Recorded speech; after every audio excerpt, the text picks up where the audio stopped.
So I think a key thing with standards is that it makes information available. You're actually codifying knowledge and putting it down on paper. And usually that is a solution to a particular problem.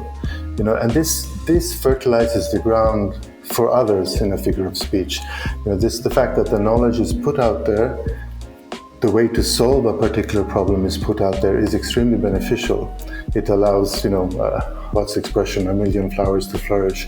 It creates a feedback loop. You can see how you did something and you can come back. Bringing you the stories behind the standards. This is the BSI Education Podcast with Matthew Childs and Cindy Parakill. Today's episode is on standards and international trade. There's a nice quote by Sir Isaac Newton all the way from 1675 where he says that if I have seen further, it is by standing upon the shoulders of giants. And I think this is very much the idea. Standards puts that knowledge in the public domain. Hello, my name is Matthew Childs and I am with Cindy Parakill. Hello Cindy, how are you? Fine and dandy, and you? Ruddy marvellous. Now, the aim of this podcast is to bring you the stories behind the standards. And in this episode, we are looking at the relationship between standards and international trade, something we have promised for a while. In fact, in response to listener demand. Some weeks ago, we ran a social media poll asking you which topics you'd like to see covered in future episodes. And standards and international trade came out on top. The other choices, which were nanotechnology, film and space, scored pretty highly too. So we may come back to those another time. Standards at the movies. I think we have to do that one, Matthew. I think we do. Now, the voice you heard at the top of the episode was Erik Wijkstrom from the World Trade Organization, talking about the role of standards in trade. In the episode, he's joined by BSI's Frank Faraday. With Erik and Frank, we look at the relationship between international trade, trade agreements, and international standards. You could say that we sort out the TBT from the SPS, from the NTM, from the TFA. You could indeed. Now, as well as breaking open those acronyms, we also have our Standards Desk of News and the latest of our My Favourite Standard. This time we hear from Richard Collin, formerly of BSI, but now External Affairs Director at UCAS, the UK Accreditation Service, an organisation we featured back in episode 29 of the podcast on Brexit. Richard gets all wistful about his favourite standard, EN71, Safety Requirements for Toys. Now, a reminder that for more information on BSI Education, go to bsigroup.com/education. Do please rate and review us wherever you get your podcasts. And if you like the BSI Ed Pod and listen to us on Apple Podcasts, then please consider giving us a 5-star rating. It really does make a difference to us being found via search and recommendations. Please also use the hashtag BSIEdPod to share us on social media. And if you have any comments or questions about this episode or previous episodes, or even ideas for future episodes, then get in touch at education@bsigroup.com. We really welcome your feedback. Are you a postgraduate studying at a UK university? Do you have a research idea or project that involves standards in some way? Well, if so, BSI Student Research Program can help. The way it works is simple. We gain valuable information about an area of interest to our standards work, while you can benefit from mentorship to support your project and the chance to gain knowledge and exposure that may increase your future employability. To find out more about the program, including case studies of previously supported projects and how to apply, visit bsigroup.com/education. So, in this episode, our two guests are Erik Wijkstrom and Frank Faraday. Erik is the head of the Technical Barriers to Trade unit at the World Trade Organization. He joined the WTO in 1995 and has worked in several areas of trade policy relating to standards and regulations, including health, agriculture, and the environment. Frank is the Senior Trade Policy Advisor at BSI, leading on issues from emerging UK trade policy and new trade agreements, and assessing how Brexit will affect the technical standards used for regulatory compliance and the wider quality infrastructure system in the UK. In this first part of our conversation with Erik and Frank, we speak to them about why we have the WTO, what is meant by international trade, and why standards bodies and standards matter for it. But we start with Erik's personal standards journey and Peruvian sardines. Hi, Erik. Welcome to the BSI Education Podcast. Thank you, Cindy.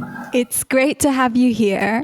And before we go on to the topic of the day, which is standards in trade, and explore the rather complex relationship between the two, I'd really like to hear about your standards journey. Where did it all begin and where are you now?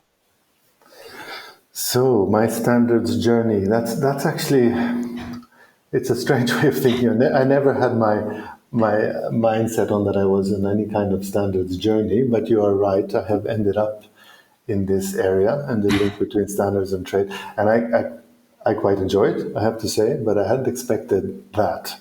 Right. I started by studying in Sweden agricultural economics. Mm-hmm.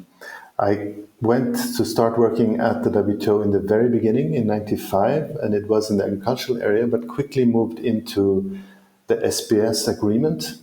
I use an acronym, I know, that's the Sanitary and Phytosanitary Measures Agreement, Food Safety, Animal Plant Health. So that was my first, I think, contact with standards. And one of my first realizations that this was very particular was when I was at a Codex meeting and they were talking about additives, and it was very, very technical. Mm-hmm. And I myself was trying to draw the parallels to trade.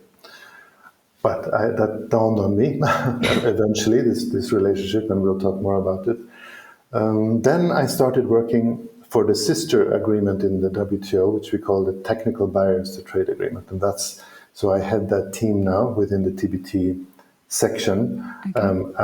In the Trade and Environment Division, strangely at the WTO. And here is where I really came into the topic of standards. One of the ways I really understood how this is important to trade was when I had to work on or look at a dispute that was about a strange thing as sardines. Okay. Peru was exporting what it called sardines to the European Union. This was in the early 2000s, but the European Union, it was called European Communities at that point. They were saying that this is not a sardine. So the big question was, well, what is a sardine? Yep. Is it the European version or is it the Peruvian version? This had a very big consequence on trade.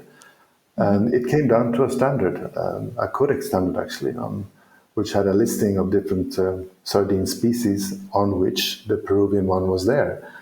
And the Europeans lost that dispute because they couldn't, in that sense, they were not using that international standard. So it meant a lot to Peru to be able to export.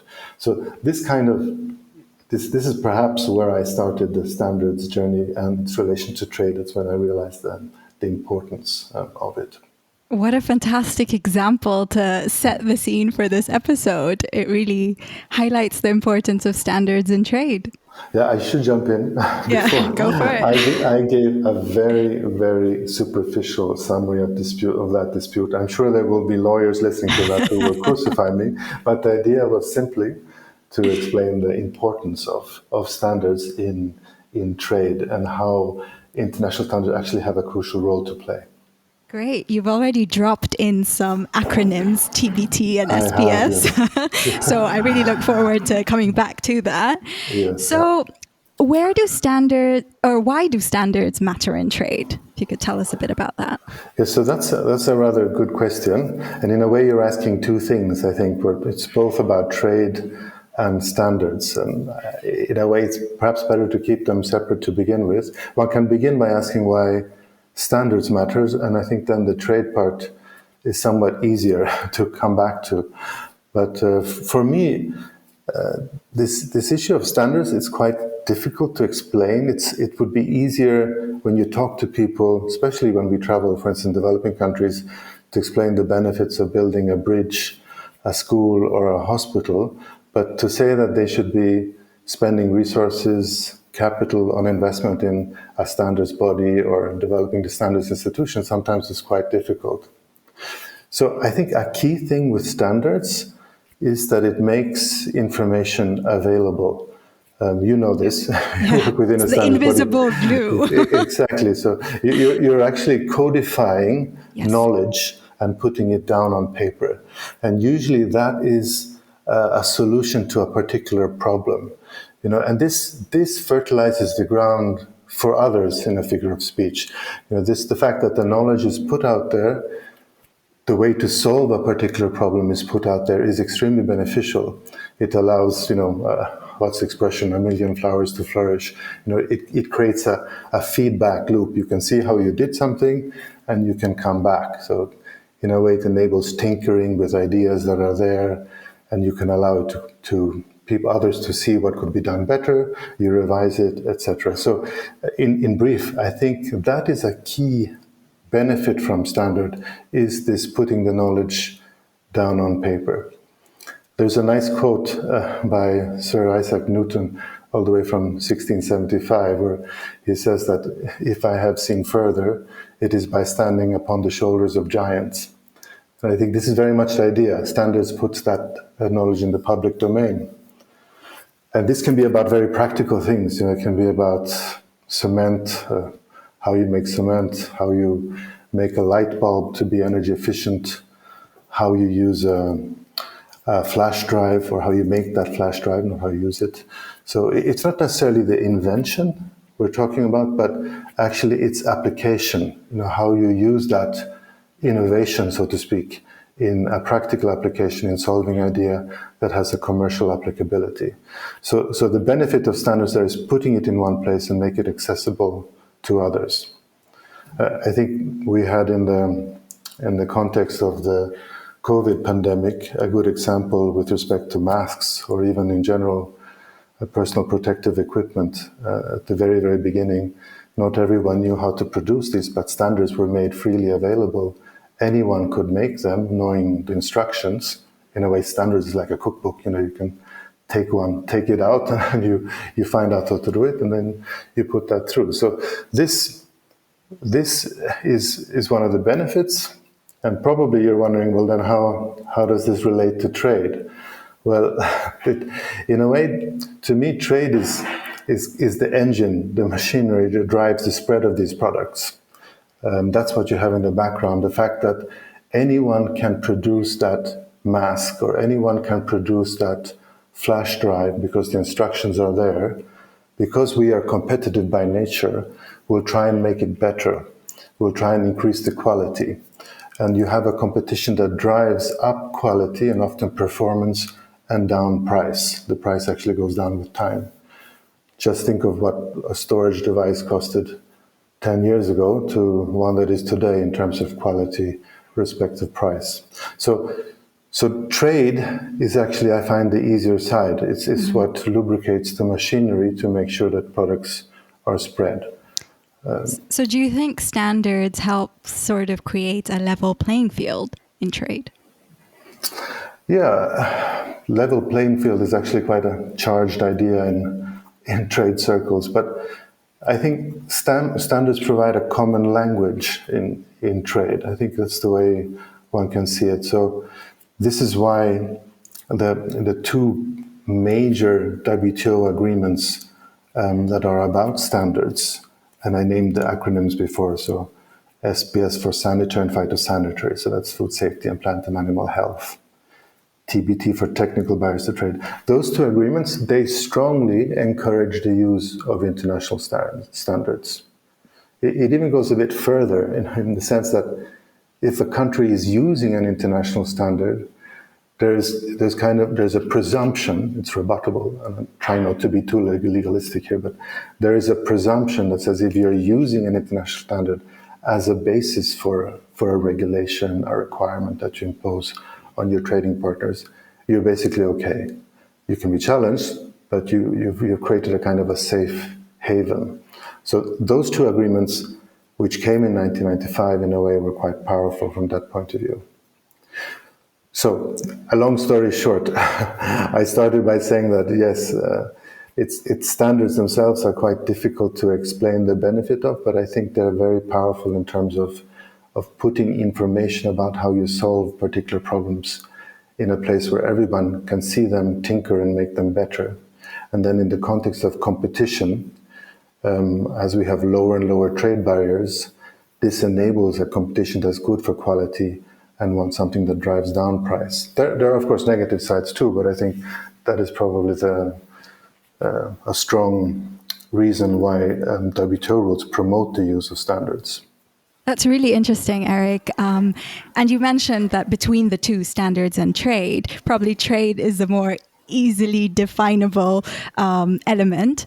So how would you define international trade, actually?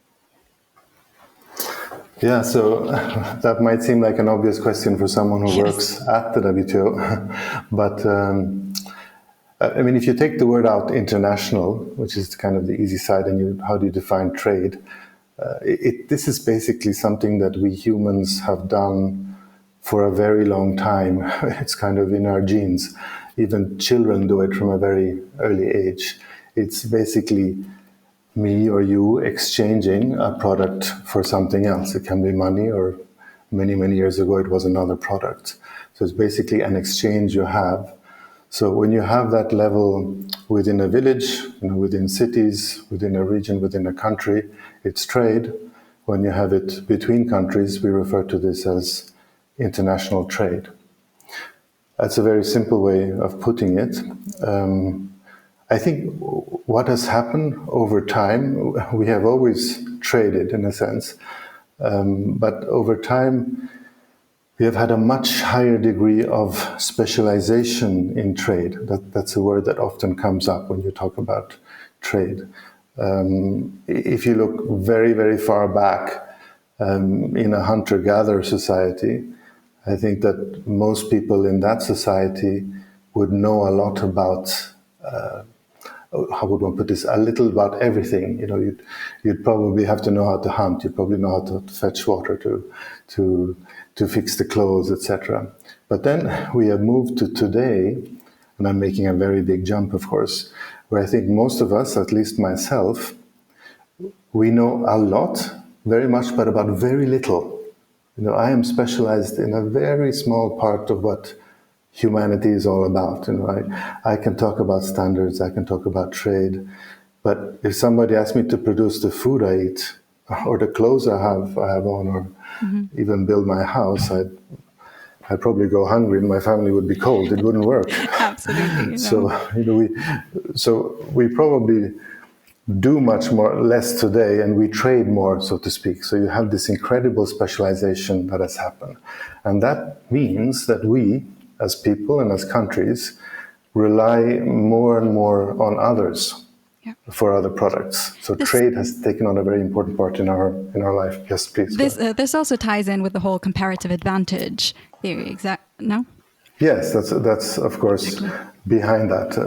But I think specialization is very much. Often people talk about comparative advantage, etc. But I think one should put more emphasis on this fact that we as individuals and as countries have become good at doing particular things. Yeah. And this reliance on others also brings back standards, because I have to be sure that the food I eat is safe, or that it's of good quality. Same with the clothes, or if I visit my dentist, I really hope that he is certified. I trust that his knowledge is good in a particular area. So, or that the brakes work in the cars. Exactly. And that element of trust is just so important, and standards help build that.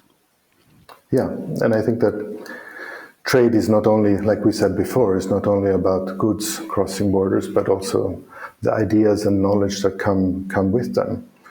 And since you have so much movement, so the pool of information we have today that's out there is enormous. This is a big benefit to society. So what is the WTO and why does it exist? Yeah, the WTO, well, basically it's an international intergovernmental organization. So we set trade rules at the WTO, we oversee their implementation, we resolve disputes. So you have those three functions at the core: negotiation, implementation, and dispute settlement. But all of those revolve around this idea of trade rules. So the WTO is actually quite focused and has a rather narrow mandate in that it really looks at those disciplines for members. And our members are today 164 governments. We, the staff, actually the WTO itself is only based in Geneva, in Switzerland. We are 600 plus staff, and the budget is around $200 million plus. So it's a rather small organization if you compare it to the FAO or the World Health Organization, the World Bank.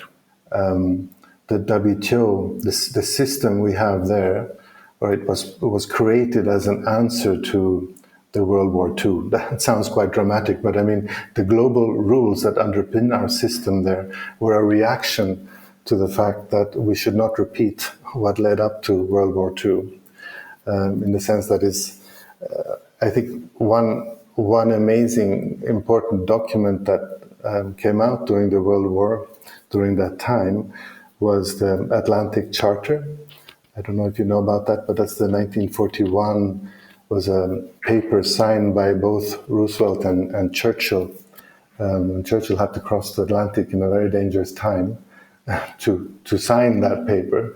But during that critical period, there are two clauses, and one would have expected this to be more about the peace and what one can do about the war situation there, but two clauses emphasize the importance of global economic cooperation between countries to avoid the conditions that led up to the World War II, which had not finished at that point.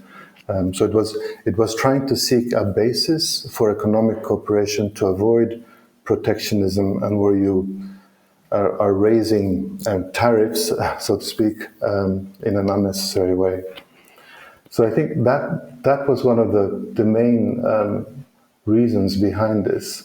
And if you look at the GATT, which was the General Agreement on Tariffs and Trade, that was the first one that came into force right after the Second World War in 1948 and lasted until 1994, some 47 years.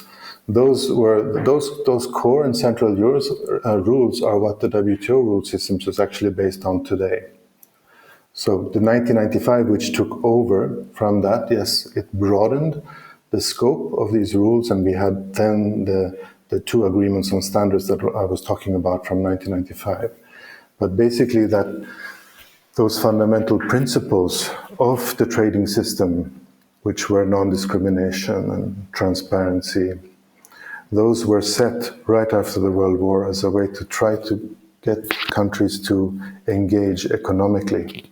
I think that was one of the major reasons that the WTO was created. So you mentioned there are 164 members. Mm-hmm. So what does it mean for a country, or let's say the government, to be a member of the WTO? Yeah, well, at a membership of the WTO basically means you have a seat at the table. Okay. You agree to the same rules as everyone else at that table. You have a right to know about what other countries do. You have a right to participate in negotiations, to raise disputes, and to engage in discussions in all the various councils and committees that exist. But above all, I would say it's basically you're committing, so you have both rights and obligations within a system where all agree on a set of rules. So Erik, what does it mean for the private sector or companies of a country when they are a signatory of the WTO? I mean, the government being a signatory of the WTO. Yeah, so as you point out, it's the governments that are signatories. So the private sector actually don't sit at the meetings themselves. It's only the government representatives. But of course, the private sector is what is being represented to some degree by governments, along with consumers, etc. And I think for the private sector, if we're thinking more of the industry now, or companies within a country, for me, one of the biggest or important parts of the rule system as such is that it gives more predictability to the trading environment, and it gives more transparency. I mean, you have rules that are binding the level at which governments can set a tariff. This is extremely important for a company to know. if they don't know that next year the tariff might go up 20% or 100% and down in another market, this kind of uncertainty is what works against trade. So the fact that this is set in a way where the time horizons are very far or long gives that sense of predictability and confidence and trust in the international trading environment that helps them. In the standards area, just to make a parallel, because I use tariffs as an example, when we talk about standards and the WTO, we're talking a lot about regulations and requirements that might differ across markets. So if you have an international system that actually says we should be harmonizing those requirements to the extent possible, and if you don't, you need to notify the WTO, which means a message that WTO circulates to all members, all governments, that says that that and that country is about to increase their requirements on furniture or on electronics. That kind of transparency is very important to countries. So in brief, predictability and transparency, I think, are extremely important for the private sector. That was really insightful, Erik. Thank you. So just to recap, we spoke about what it means for a country or a government to be a member of the WTO and what the implications are on the private sector / companies. And now finally to the national standards bodies. So what does it mean for a national standards body of a country that is a member of the WTO? Are there any implications? Yes, I would say there are. First, I think the national standards body is a very important player within the broader umbrella, so to speak, of a regulatory framework that a country has. So that can include the regulators. It will include various trade ministries and departments. I'm also thinking of the private sector, but I'm also thinking of the quality institutions like accreditation, certification, etc. All of this together play a very important role in terms of how you develop regulation in a country. And there, I think the standards body is in the middle. It's a very important body in this work. And I think this is acknowledged in the WTO rules. There is a whole annex in the TBT agreement, which is only for standards body. That is the Code of Good Practice. And in fact, the precursor to the current TBT agreement was often called the Standards Code. So it was a body, a set of governing principles for standards bodies. So their role is central. And if you look in practice, I think that often the NSB, that's the National Standards Body, is the focal point for TBT matters in many countries. I think in about half of all 164 WTO members, the NSB is also the inquiry point, which means it's the go-to point for any question related to implementation of TBT. Sometimes it's also the notification authority. But these roles are split, and it depends exactly on how each country is set up. Then I think, lastly, a very important role the NSB has is that it is a stepping stone into regional and international standard-setting work, because it carries the voice of your government into the regional, or maybe even more important, international context, where these international standards are set, and where, remember, these are the international standards that will then be the basis for regulation that would be accepted around the world. So being there, having a voice, putting your own priorities, carrying your flag, so to speak, in this context is extremely important. Now, that was the first part of our conversation with Erik, where he told us about his standards journey with the Peruvian sardines, what the World Trade Organization is, why it exists, and what being a member of the WTO means for the government, private sector, and the national standards body. We move on now to the first part of the conversation with Frank Faraday, Senior Trade Policy Advisor at BSI, to learn more about how exactly do standards facilitate trade. But like for Erik, I started by asking Frank about his own standards journey. Well, that's a really great question. It's actually quite complicated in my case because I came to standards about 13 years ago when I worked in the construction sector based in Brussels. So the one of the main contractor federations for construction. I was in this job for about 5 years, and that gave me a very sort of a really interesting, insightful window into standards development, but a very particular one, I think. And at the time, I was really interested in the link between standards and regulation. But at that time, I didn't know that that link was actually a very, very small minority of standards. So I was interested at the time in what's called the new legislative framework, and that's how within the EU standards support regulatory compliance. And so it took me some time, and it took me sort of to be introduced to the European sort of standards community and the national standards bodies that are members of Senelec, for me to sort of understand that there is a much broader world of standards out there that have no link to legislation at all, and it's not all about essential requirements and how precisely the standard matches the regulatory requirements, and that there's so much more to it than regulation. And that was a great eye opener for me, and I think it brought home to me the benefits across the board of standards and how they support organizations, not just businesses, to improve how they operate. And I think just as my career developed, and I've sort of been in and out of standardization for some time. I've worked for BSI on 2 occasions in 2 separate roles. But what I so loved about the process of developing standards, and I've been involved in the work of some of the European standards committees, was this sort of the search for accuracy and the value that's placed on real expertise, and sort of having worked in the policy field where a lot is about politics and power dynamics, I felt that sort of emphasis on finding what is true. I found that to be really refreshing and something that I had an affinity to.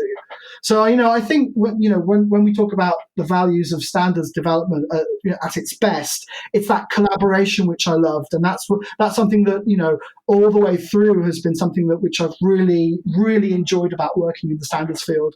It's collaboration from people of different backgrounds, different nationalities and interests. That search for compromise and consensus, and that's sometimes quite a difficult job, and that value that's placed on it, the expertise and experience of practitioners. And I call that substance over style. And I think that's why I'm quite proud to say that I work in the standards field. And also I've made a lot of friends along the way, people in the European and international standards bodies, and I think I've been immensely fortunate.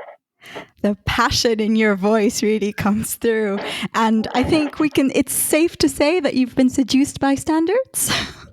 I think I've been seduced by standards, and they are the unsung heroes sometimes, and you have to sometimes understand how standards bring that benefit, and there's sometimes a little bit of digging you need to do to understand what they bring. But once you do, it's a great reward. Yeah, and this policy standards and regulation nexus that you were talking about, that's also really, really interesting. Yes, it is. Yeah. Yeah. So this may sound like an obvious question, but how exactly do standards facilitate international trade? So let's say I'm making widgets in Warwick and I want to start exporting them to Warsaw. Or let's say I'm making honey in Ethiopia and I want to export it to London.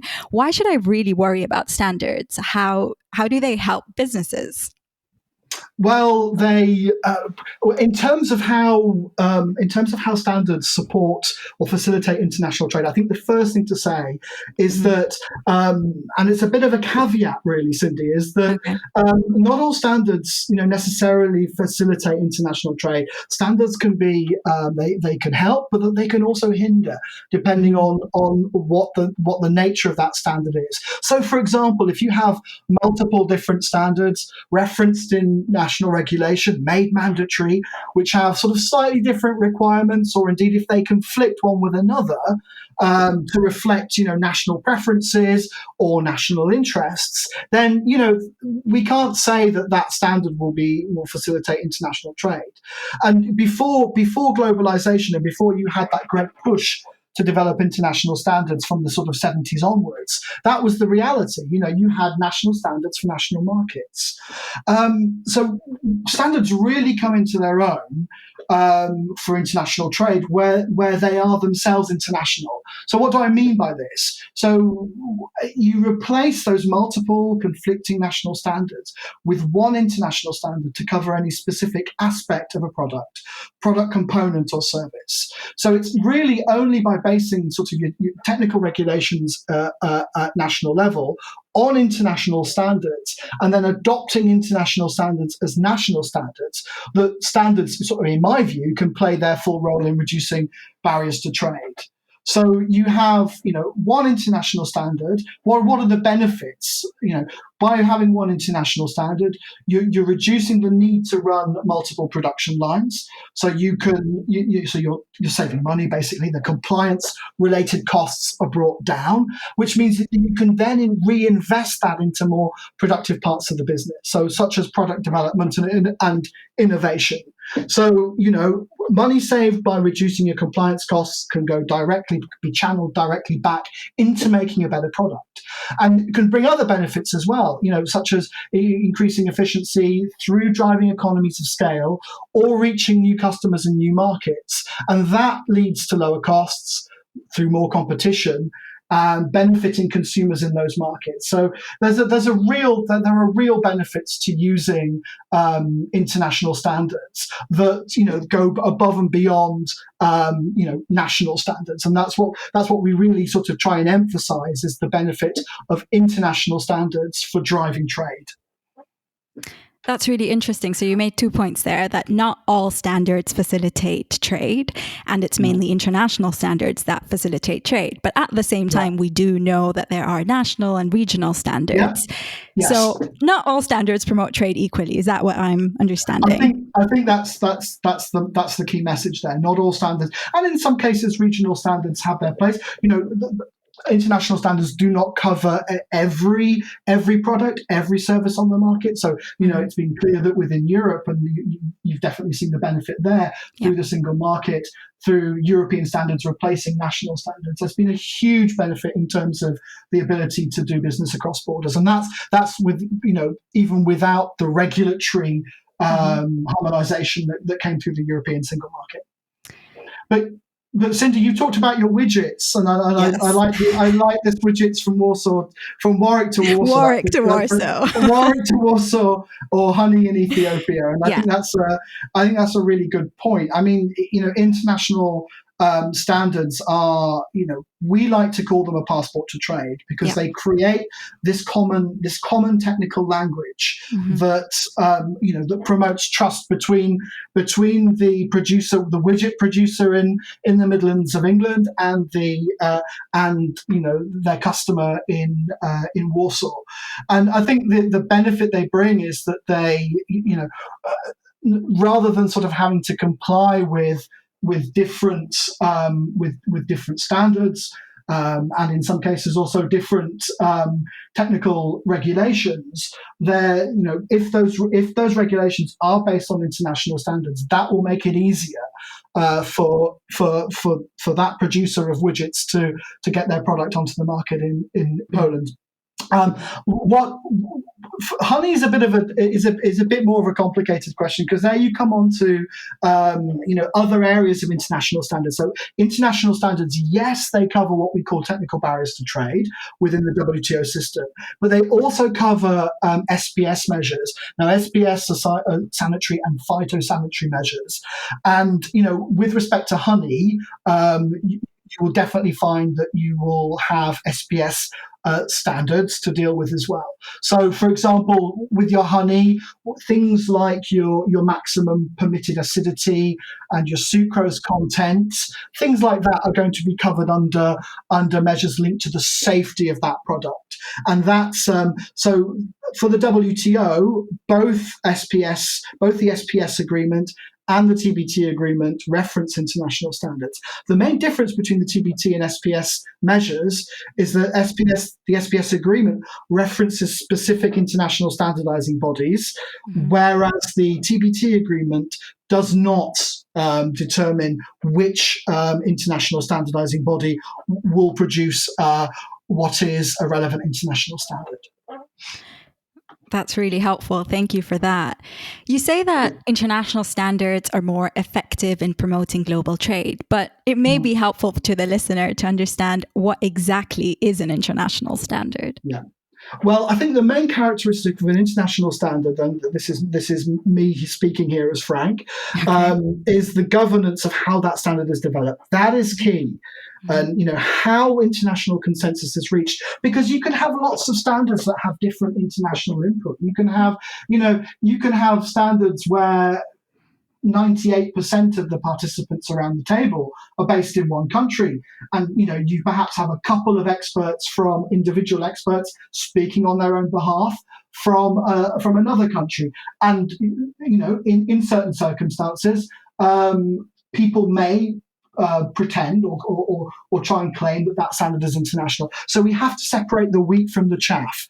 It isn't enough for any process to be theoretically open to international participation from individuals. The governance system has to ensure that each WTO member, so every country, has an equal opportunity to contribute to the development of that standard based on the legitimacy that comes through the national delegation. So it's not just Frank talking on Frank's behalf. It's Frank talking with a mandate from the national delegation to speak on behalf of all concerned stakeholders and interested parties in that country. That is critical to ensure that the national position put forward is legitimate within that country. And I think that's key to, that's one of the sort of the main characteristics of what can be considered an international standard. So the main issue as far as trade is concerned, and this is where it comes back to the WTO, is that there isn't any unanimity globally on how international standards should be defined in the TBT agreement. So, I spoke about the SPS agreement just now. The SPS agreement, which is another agreement under the WTO umbrella of international agreements. The SPS agreement references 3 specific international standardizing bodies. By contrast, the TBT agreement does not do that. So this is an area of uncertainty in the international trading system for TBT. This means that the only guidance that there is at WTO level are a set of principles for the development of international standards that were developed in the year 2000. So these concern things like the transparency of the standards development process, how an international standardizing body is open to the relevant bodies of at least all the WTO members, very important, the impartiality of the standards development process, so making sure that all countries have an equal opportunity to participate in that process, and the coherence of that process. Those aren't all the principles; those are some of the main ones. And so you're ensuring that international standards are not overlapping; they're not conflicting one with another. So these are really important principles for determining international standard within the WTO system, but they're not sufficient in our view. In our view, there should be, it is critical that principle of national delegation, that legitimacy that comes through having standards developed through a legitimate process, both at national level to determine the national position, and then the double consensus at international level as well, is really important. But I think what the international trading system needs is that consensus, a global agreement on which bodies can be considered to develop international standards, because that would have, I think, a really positive effect in breaking down some of those technical barriers to trade around standards.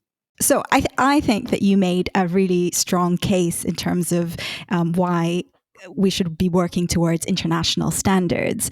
But in order to really see the importance or the value add, maybe it's good to have a contrast here. So what would international trade be like if we didn't use international standards? From what we can read through the academic literature on the role of standards in trade, and it is quite scant. And through what we know about how trade was conducted sort of before globalization, and indeed, how trade within Europe was conducted before the single market, is that I think it's clear to say that we could not sustain the sort of the volume of trade that we have today if we didn't have international standards. So the shipping container, and was a great piece that you and Matthew did a couple of weeks back on the history of standards, and he did a great précis, a great a brief sort of potted history on the shipping container.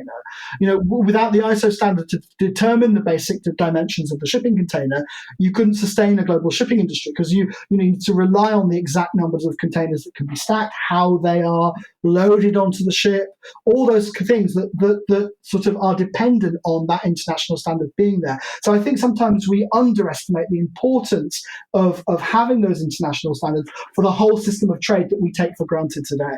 So, the international standards that were developed in this area were all geared to respond to the needs of the industry. So without that basic common technical language, how could you sustain a global shipping industry on the same scale that we have? So you'd go back to this sort of system of stevedores and very labor intensive loading of different types of cargo onto ships at ports, which is completely incompatible with the reality of trade as we know it in the 21st century. So without international standards, we wouldn't have the devices that are commonplace. The iPhones, the tablets, the laptops, all that tech that we have in our homes. We wouldn't have if there were international standards in place. Apple, Samsung, they're not going to produce a device for different sort of hundreds of different iterations of a device for different segmented national markets. That just simply won't happen. So I think what you would see if we didn't have international standards would be much more restricted trade, be much more expensive with much less choice for consumers. I think that's the big message. And what I actually think would happen would be you would have a sort of a wild west of standards development, with sort of big power blocks competing with each other, China, the EU, the US, imposing their own standards as part of trading relationships. So much more sort of a much less governed system. And I think that would be quite catastrophic for countries like the UK, where we are fully involved and fully influential in the international standard system as we know it. Just to say, the ISO, the UK has the most participating experts in ISO technical committees. Now, that's a huge amount of influence that we have in the international system that that wouldn't be there if those international standards weren't in place. So, what I ultimately think, though, is if the international system disappeared, somebody would have to reinvent it, because it's so essential. It's so essential for how we live today. Cindy, it's that time in the episode. Shall we have the Standards Desk of News? Let's do it. Cybersecurity in cars. As cars get more connected, so the risk of cybersecurity breaches increases. But a new international standard designed to help manufacturers get one step ahead has been published. ISO 21434 Road Vehicle Cybersecurity Engineering defines the vocabulary, objectives, requirements and guidelines related to cybersecurity engineering for a common understanding throughout the supply chain. The standard was developed in collaboration with SAE International, a global association of engineers. The Great Space Cleanup. There are around 900,000 pieces of space debris, such as old rockets and satellites, floating around up there, posing serious risks to space missions. World leaders at the G7 earlier this year called on all countries to work together to clean it up. The recently launched Space Sustainable Rating aims to improve the health of the near-Earth environment. This global initiative has been led by organizations such as the World Economic Forum and the European Space Agency. ISO standards such as 24113 and ISO 26900 are among the suite of international guidelines used in this industry-wide approach. And finally, bringing safe products to market. The new standard PAS 7050, Bringing Safe Products to Market, is now out for public consultation. Sponsored by the UK government and with input from BSI's CPIN, the standard gives recommendations for the management of internal systems and supply chains in the delivery of safe products to consumers. It's being developed for a wide range of businesses, including manufacturers, designers, importers, distributors, repairers, and operators of online marketplaces. You better look sharp though. The closing date for comments is the 27th of September. To have your say, visit standardsdevelopment.bsigroup.com and search PAS 7050. And that's the Standards Desk of News.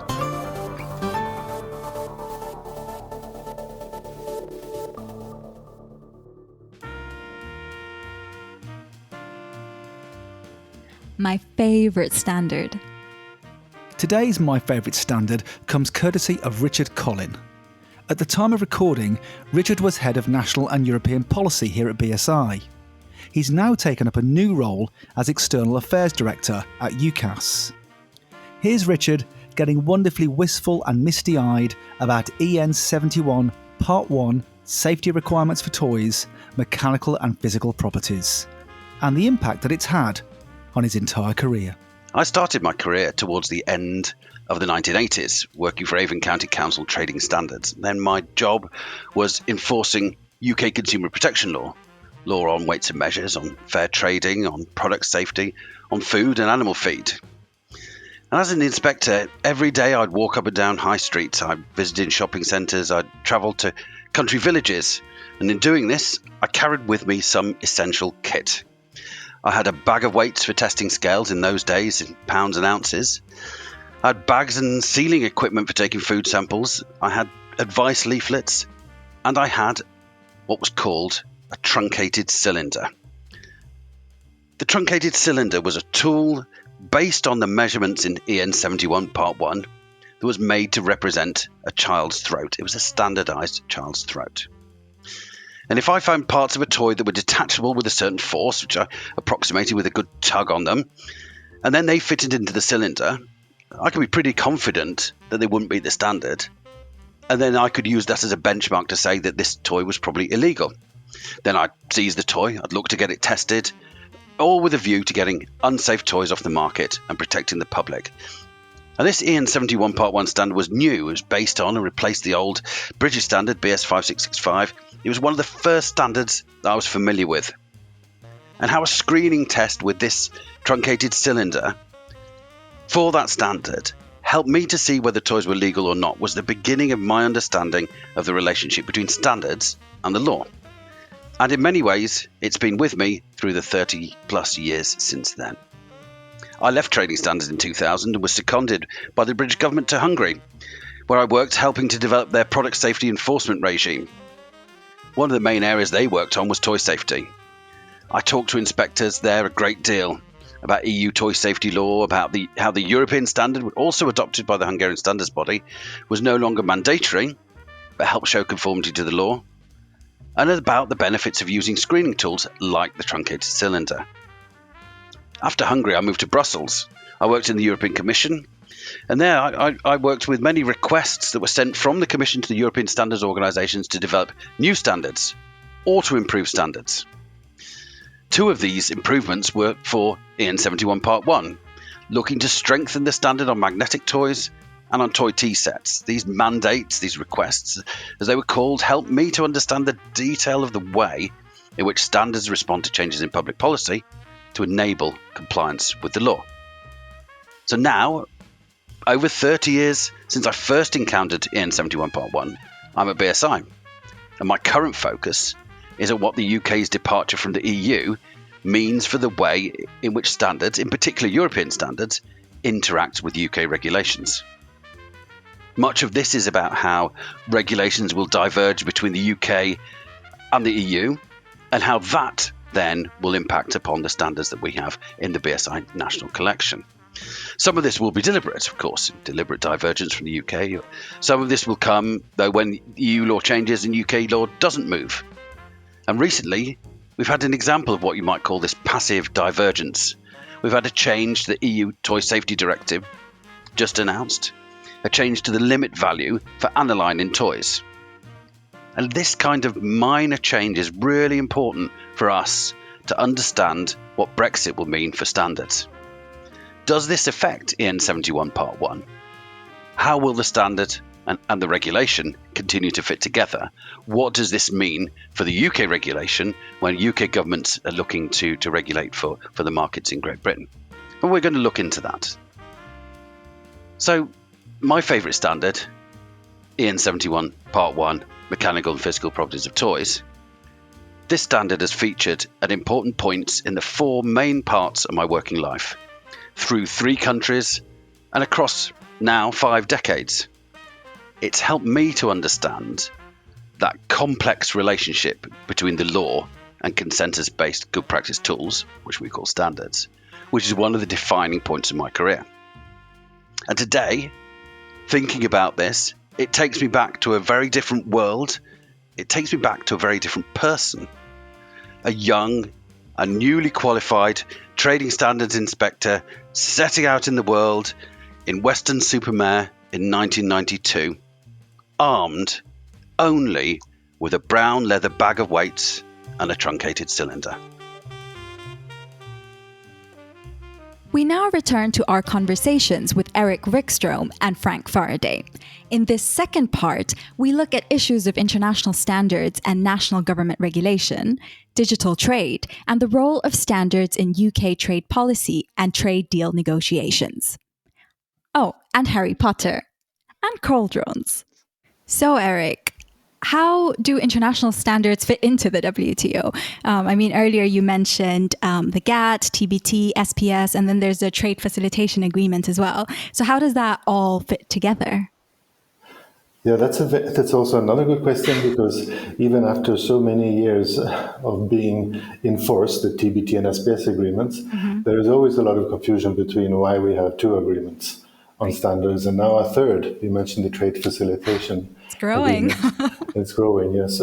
But I guess stepping back just one moment briefly, the reason we have these agreements at all in the first place is that over time tariffs have come down.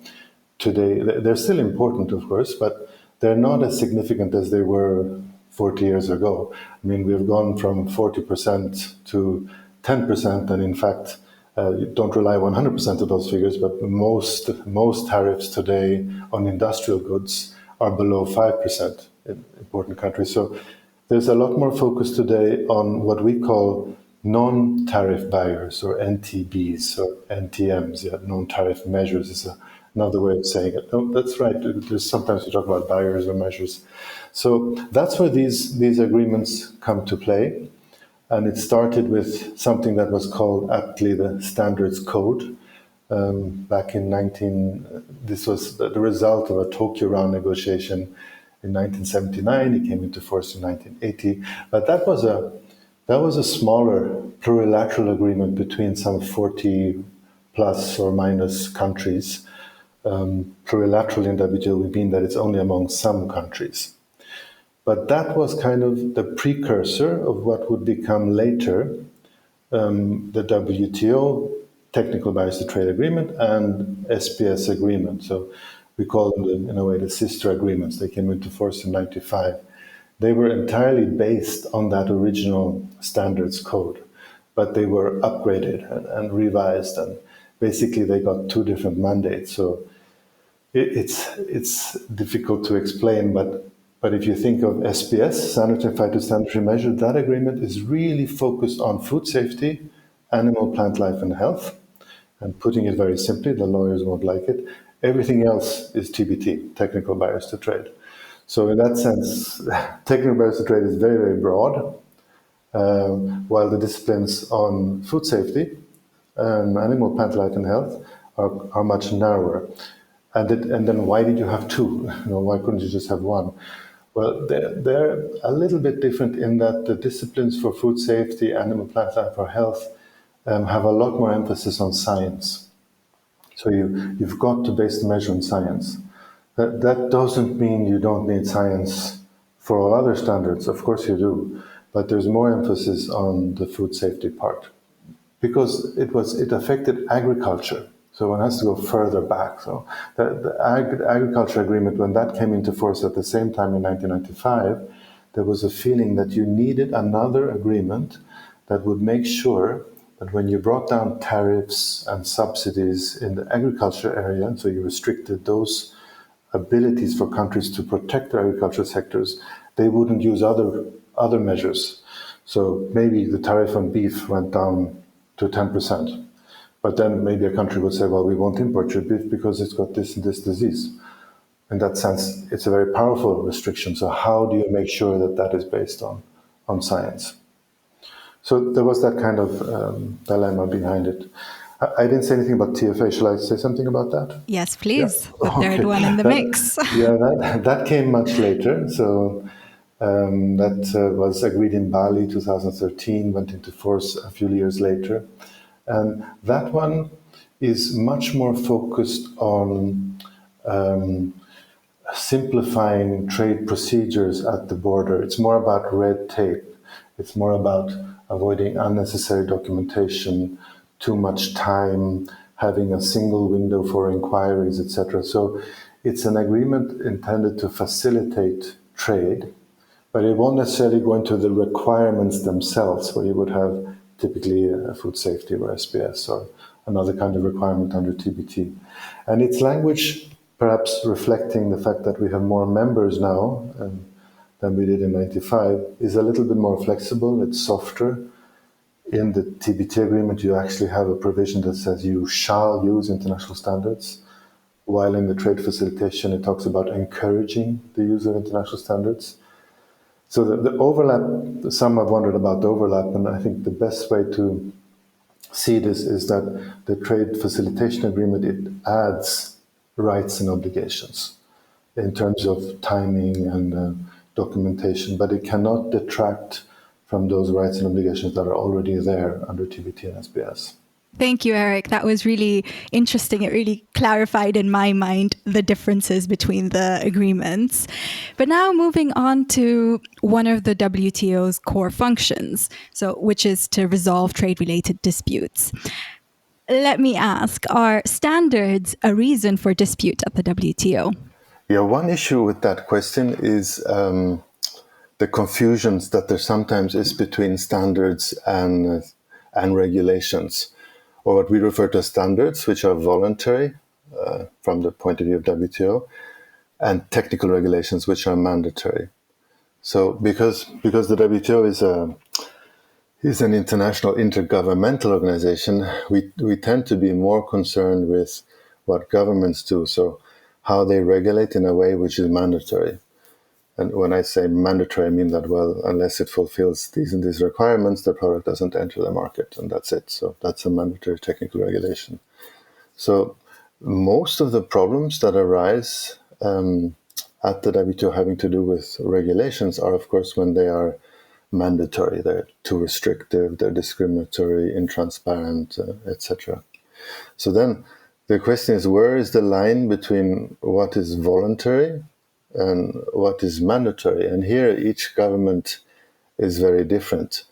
Some governments are quick to mandate, put in lots of requirements, while others are much more laissez-faire, meaning that they stand back and let the market take part of it. But I think there is general agreement that there are some very good reasons to regulate, and that is for the protection of human safety, the protection of animal health, the protection of the environment. These are actually all explicitly stated in the text of the agreement. So for that, you will have regulations which are based on standards, but which are mandatory.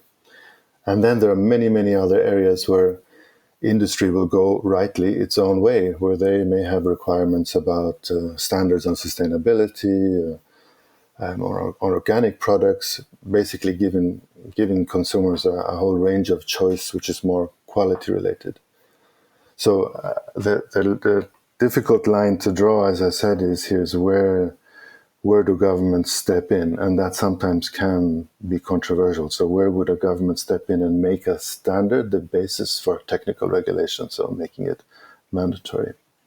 And there was an example a friend brought to my attention just the other day. He was reading one of the Harry Potter books to his daughters, and it was about the Department of International Magical Cooperation and the thickness of cauldron. I'm not sure how you say that. Cauldrons? Yes, exactly. Cauldrons, yeah. So here it was either Ron or Percy or Harry, I'm not sure who was saying something about imported cauldrons, that they were too thin, that there were leakages. And then the discussion was, but we should have an international law imposed to avoid the market being flooded with these substandard products that were flimsy, shallow bottomed. And then actually in the book you have J.K. Rowling using the words, it could seriously endanger. So you actually have something almost directly from the TBT agreement. So you would actually have the legitimate objective of protecting human health would be the reason for Department of International Magic to step in and impose international law. That's really interesting. Yeah, it is. And I think if she had read up a little bit more on the TBT agreement, she would not have said international, she would have said international standards. Oh, yes.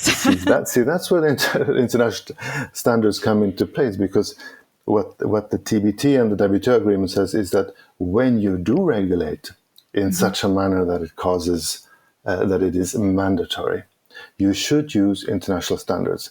And that's a very strong encouragement that actually exists in this international agreement. Therefore, the increasing importance of international standards. And using these just to finish up, using these international standards, I think then would have the benefit of increasing the quality, the trade, the confidence in these cauldrons, for example. That's really interesting. So you mentioned what was it called? Department of International Magic Cooperation. That's right, yeah. So maybe our Department of International Trade could learn a trick or two from them. Yes, they could. They even sound like similar acronyms are DIMC and DIT. Yeah. But wrapping up, because maybe we lost our audience on the question. You actually posed the question, do standards cause disputes? And I would put it this way, that if everyone based their mandatory regulations on their own national standards, which were different, yes, we would have a problem. But if they did follow the thrust of the WTO agreement, if they are basing their mandatory national regulations on international standards, such as the one that Harry thought should be imposed on cauldrons, you would have much less scope for disputes, because people would be basically speaking the same regulatory language. And that's the whole idea behind international standards, that encouragement to follow that work. Thank you so much, Erik. That was such a nice example. I love how you just tied in Harry Potter into this. I hope our listeners will remember this. Thank you. Now, moving on to the next question. What is the relationship between the WTO and standards organizations? So, if I were to give a very legal answer to that, but what you have in both the TBT and the SPS agreements in the rules is an obligation for countries to use international standards. It's not really towards standards bodies in that sense, but it's simply an encouragement to use them. Of course, this makes the work of these bodies very important. Before these agreements came into force, their link to trade and their link to international trade policy wasn't as clear. For instance, very few people knew what the Codex Alimentaris Commission was. But now you have WTO rules that say if you're going to put food safety rules in place, you need to use the standards of Codex. So in a way, the WTO has delegated out or contracted out the work on setting these requirements to another body, and it's a dynamic link out. It's quite a smart way of doing it, because at the WTO we could never set those standards. We don't have that expertise. So that's from perhaps an overly legal perspective. From a practical one, what I can say is that these bodies are observers at the WTO committee meetings. We have a lot of cooperation with them. They work closely often with inquiry points. When we do our technical assistance and capacity activities, we often involve international standardizing bodies, among them, for instance, the ISO. And what role do standards play in international trade deals? Quite a relevant topic for us. Yeah, well, international trade deals, that in a sense is the WTO too. So it's an international trade agreement. So what you see increasingly is that in agreements outside of the WTO, so regional trade agreements, preferential trade agreements, depending on how you want to call them, they now often have separate chapters on NTMs or non-tariff measures, and particularly they could have a TBT chapter or an SPS chapter. And what these chapters often do is that they will incorporate or refer to the TBT agreement and perhaps add more. So you have a TBT plus or an SPS plus. And sometimes they look at the work of the committee at the WTO on developing guidelines and incorporate that in the regional context. An example, maybe I was being a bit too diffuse there, but within the committee, there were some principles set on international standard setting. We call them the 6 principles. And those are just recommendations in the context of the WTO. But some regional trade agreements have incorporated them and made them binding within the regional context. So in a sense, they've added a TBT plus. So I think that's what I would say in answer to that question. Thank you. This has been really interesting. And I have one final question to you, which is regarding digital trade and e-commerce. So how is this whole aspect of digital trade being dealt with at the WTO? Yeah, so this is a broad question, and it's funny you bring it up now because I was listening to an interview online with The Economist and our new Director General, DG Ngozi. Yeah. And I listened to it as well. And you may remember she actually said, this is an area where the rules need to be updated. Exactly. So I could stop there. We can pick it up in another future episode. but maybe I would just mention that it does pose a challenge. And, from a procedural point of view, there is a negotiating track that has been there since 97. Mm-hmm. There's a work program on e-commerce. One of the main points there is to enforce and to keep a moratorium on the use of tariffs on e-commerce. So that's one thing. This is the multilateral track. And there is also this issue comes up in the TBT committee, TRIPS Council. It's a very frequent issue that is raised. Then in addition, you have a small track, so 80 countries. And this is something that our DG was talking about. There are major economies that are involved in looking at whether there is potential for new rules in this area. And that's more at data flow, storage, cybersecurity, e-certificates, etc. So there's a lot on the table there, but that's ongoing, so I wouldn't want to comment too much more on that. But if you look at, just to give the listener perhaps an idea of why this is a particular challenge, one has to go back, and we started this conversation talking about why you have WTO, and of course a lot of these rules in the GATT time and the WTO, they were worked out for goods or products that are tangible. We didn't really have in our mind something that could be traded and be intangible. So if you have a book appearing on my Kindle or any other e-reader device, how do you regulate that? Or worse, I mean, no, not worse, it's not bad.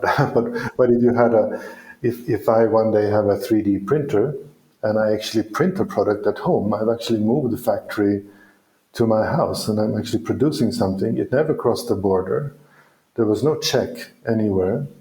So there is a proposal on the table in the TBT committee now looking at exactly this. So how should we ensure safety, conformity with requirements and standards when the product never crosses a border? You cannot check it on the shelves. How do you perform market surveillance in this area? So it raises many challenges. How to deal with them is still somewhat an open question. And it really goes back to that initial point that you were making around trust, right?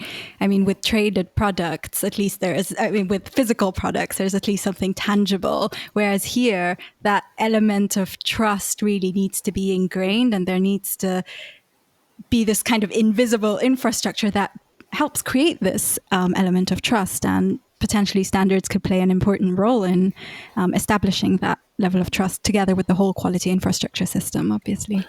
Yes, actually, I think the last point you made there is the crucial one, is the quality infrastructure, because the only way you're going to ensure that trust is to go to the exporting country or have trust in the system used by the exporting country, because you're not going to see it in many cases before it comes in. So there are rules to that effect already in the TBT agreement, which dates back to '95. So some members at the WTO or delegations simply want to say, well, let's just explicitly say that these rules should also apply to digital products. But is that the easy way out? Is that in principles, it's not that straightforward, is it? It may not be that straightforward. So the principles, I think, should be the same: transparency, non-discrimination, necessity. But there may be aspects of this trade that might need to be looked at more carefully. So I think that's something that's coming. Absolutely. Thank you so much, Erik. This was really enlightening, and I really enjoyed this conversation with you. So thank you. Thank you. It was a pleasure. Thanks. Now, talking of digital trade, BSI recently published a white paper on the role of standards in supporting the transition to a digital economy and facilitating digital trade in developing countries. Developing countries are investing in digital technology, but only at half the rate of their developed counterparts. The paper identifies that an important barrier to uptake is a lack of trust in digital technology and suggests that international standards are the missing keystone in the bridge to a digital economy. The publication of the white paper followed BSI joining the Global E-Trade for All network led by UNCTAD, the United Nations Conference on Trade and Development. To read the white paper, visit bsigroup.com and search digital trade. So, Frank, how has BSI's relationship with the UK government changed as a result of Brexit?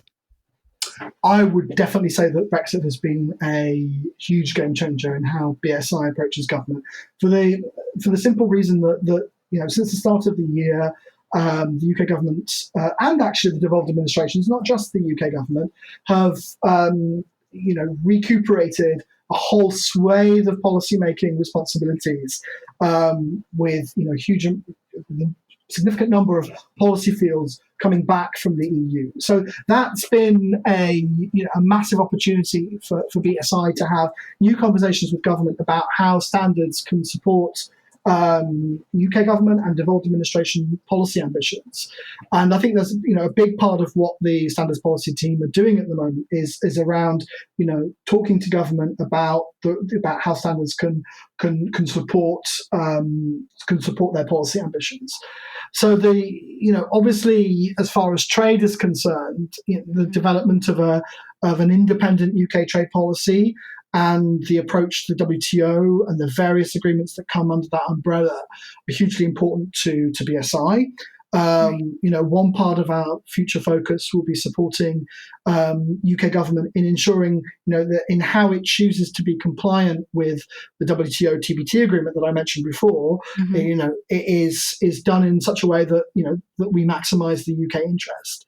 So I think that's so I think from the trade perspective, that's really important. And sticking to all things about trade, so what role do standards and BSI play in trade deal negotiations? Well, I think it's worth saying at the start that BSI doesn't negotiate trade agreements by itself, and we're not directly involved in trade negotiations, but we do support the government through a number of different channels. So our Director General, Scott Steedman, sits on the government's Strategic Trade Advisory Group. That's a high-level strategic group that informs the development of trade policy more broadly. We also sit on a thematic working group on technical barriers to trade that was set up by the Department of International Trade, actually at BSI and other stakeholders' suggestion. So we were quite instrumental in that group being established. And I think we're really pleased that it was set up because it's a forum to discuss specific TBT related issues. I think one of the challenges that we find is that government sort of knows that TBT is important, but it does seem to be easier to talk about tariffs, easier to talk about rules of origin, easier to talk about quotas, and TBT sometimes gets sort of gets put in the too difficult box. And what we keep saying to government is that actually the biggest hindrance to global trade isn't tariffs. It is all those sort of issues around compliance, around technical regulations, around standards, around transparency, conformity assessment. All those things are actually a much more significant barrier to trade, and you see that with the number of specific trade concerns coming through the WTO. Anyway, I digress. So we like that. really pleased that this group was set up, and but I think what's really important is the very good sort of working relationship that we have on a sort of daily basis with officials within the Department for International Trade, who we talk to on specific trade negotiations. We're embedded sort of within DIT and other government departments, looking at trade. It's not just DIT. The BEIS, the business department, who's our sponsoring department, also has a trade team, and we're quite interested in talking to them on some of those trade issues as well. Coming back to what role do we play in trade negotiations, and what role do standards play? So we talked about the SI, what about standards? Well, standards tend to play a small but quite important role in trade agreements. So they tend to appear mostly within the chapter on technical barriers to trade. So alongside things like a common understanding on how technical regulations should be drafted, how your conformity assessment procedure should work, issues around transparency of regulation, and what kind of notice period you should put in place before enacting regulations, and the opportunity for trading partners to influence that regulation. So it depends. Sometimes bilateral agreements don't go much further than what's in the WTO TBT agreement, and you simply have, basically a restatement of the WTO TBT provisions.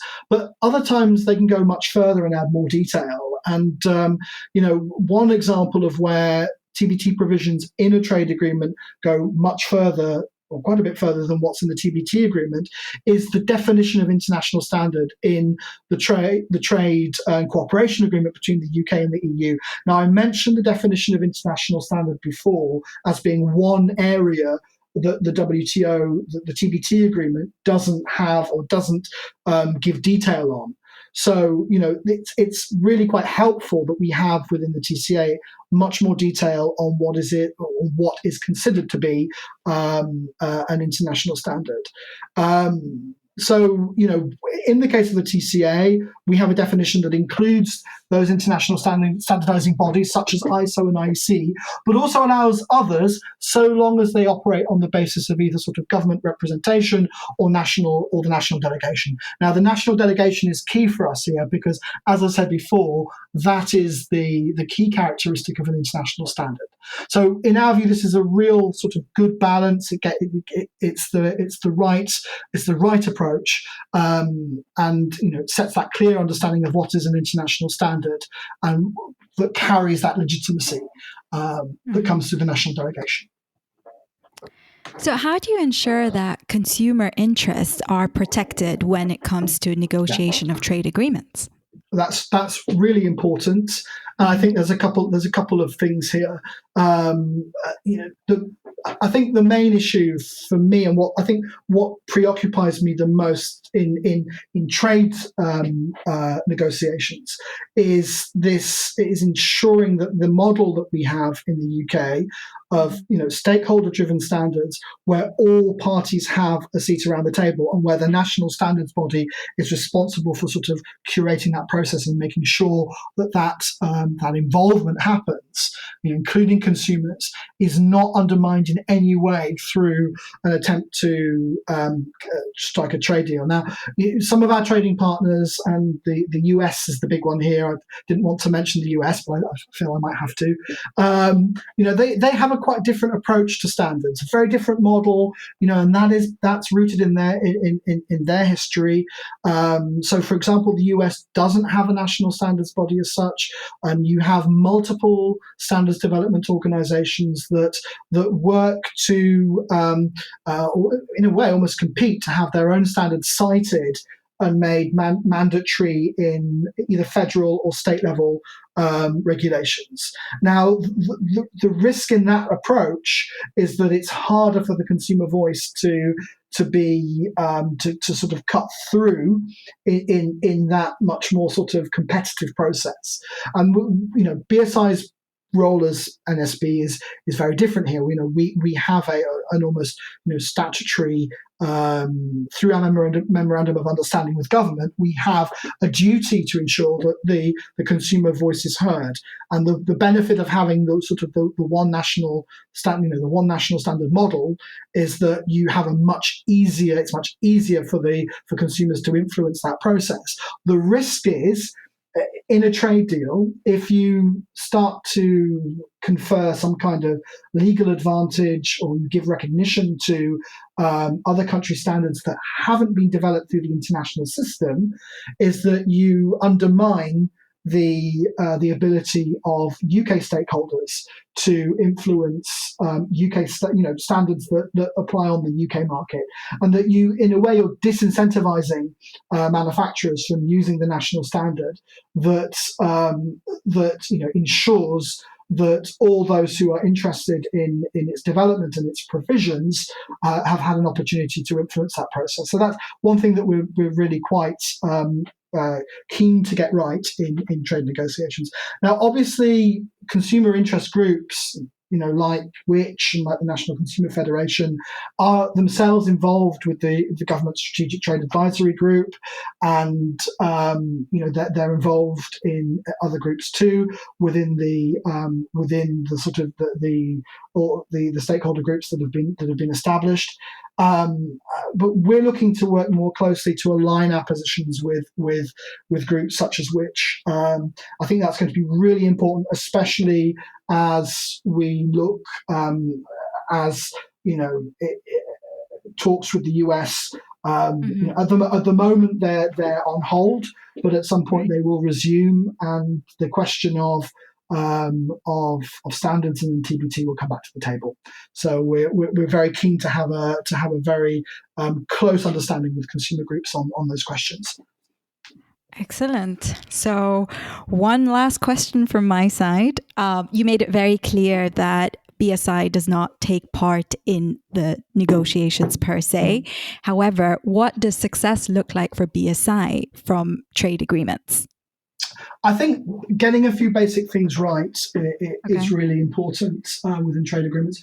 Obviously, I think the risk is always that with trade agreements that we may sound a little bit pessimistic, a little bit over worried sometimes. There are huge opportunities that come through trade agreements for things like working together on new standards, new international standards with trading partners.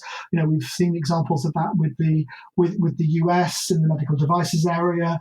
There are huge opportunities through joint work. We very much welcome provisions within trade agreements for standards dialogue, anything that helps to maximize and capitalize on the role of standards to bring down barriers to trade and improve bilateral trade. So we're very keen on what trade agreements can offer, but we need to get a few things right in let's say in the more sort of regulatory and the standards regulatory nexus that I think are really important. So firstly, the first priority is maintaining the UK's regulatory autonomy. So this is how government chooses to use standards in support of regulation. So, we must ensure that, for us, it's very important to ensure that foreign governments or private actors cannot use trade agreement provisions to force the UK to designate private standards or national standards that are not that have not been developed through the international system. I think that's really important, so that government maintains its oversight over regulation and how standards are used in support of regulation. So that's the first priority. The second is to ensure that the UK stakeholders maintain the control over the content of standards. So this is, this community of stakeholders, businesses, consumers, regulators, continue to control the content of standards used as a means of regulatory conformity in the UK. So those 3,500 standards around that number that today provide conformity of presumption of conformity with regulatory requirements. UK stakeholders should at all costs maintain their control over the content of those standards. So the UK government should only designate standards for the purposes of regulatory conformity that have had that guaranteed UK stakeholder input. Thirdly, guaranteeing the sort of full reciprocity with trading partners. Now, I mentioned the US before and their differing models, the differing model of standards, but also of regulation. You have, federal, state level, also municipal, county level ordinances, a whole host of different regulation. Whereas the UK has a much more straightforward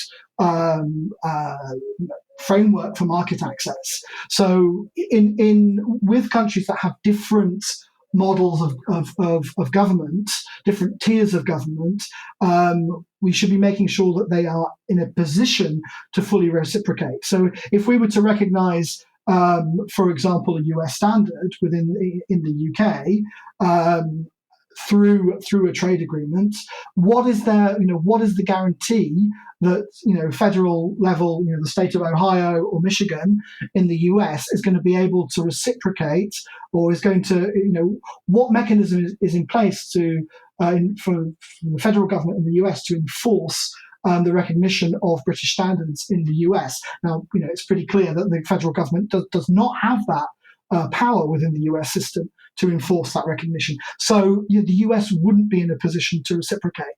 So, being really clear that we need to have guaranteed full reciprocity with trading partners. So only making commitments with regards to standards and conformity assessment if the trading partner can reciprocate effectively and fully. That's the third point, and then finally the upholding the independence of the standard system and making sure that model that we have of full inclusion is maintained. So while standards development is done in the public interest in the UK, and BS role is to officially recognised by government as a public good, it's not a government function in the UK to develop standards. Trade agreements should not enable foreign governments to interfere either directly or indirectly with the standards development process in the UK. Now, we're a bit concerned with respect to the US and how the US has negotiated provisions with respect to the involvement of US actors within the standards development process of their trading partners in USMCA with Canada and Mexico. We're a bit concerned there because there is the possibility, the concern that specific corporate interests that do not have a base or a legitimate base within the UK, that are not one of our stakeholders, would use trade agreement provisions to influence the technical work we have within the UK, or influence the national position when they don't have a link to the UK that legitimises their presence. So that's the final point. So four key, what we call parameters for success, for what success from trade agreements looks like from BSI's perspective. Our thanks to Erik Wijkstrom and Frank Faraday for their contributions to this episode. To find out more about the relationship between standards and international trade, visit bsigroup.com and search trade. You have been listening to an episode of the BSI Education Podcast. Subscribe to us now, wherever you get your podcasts.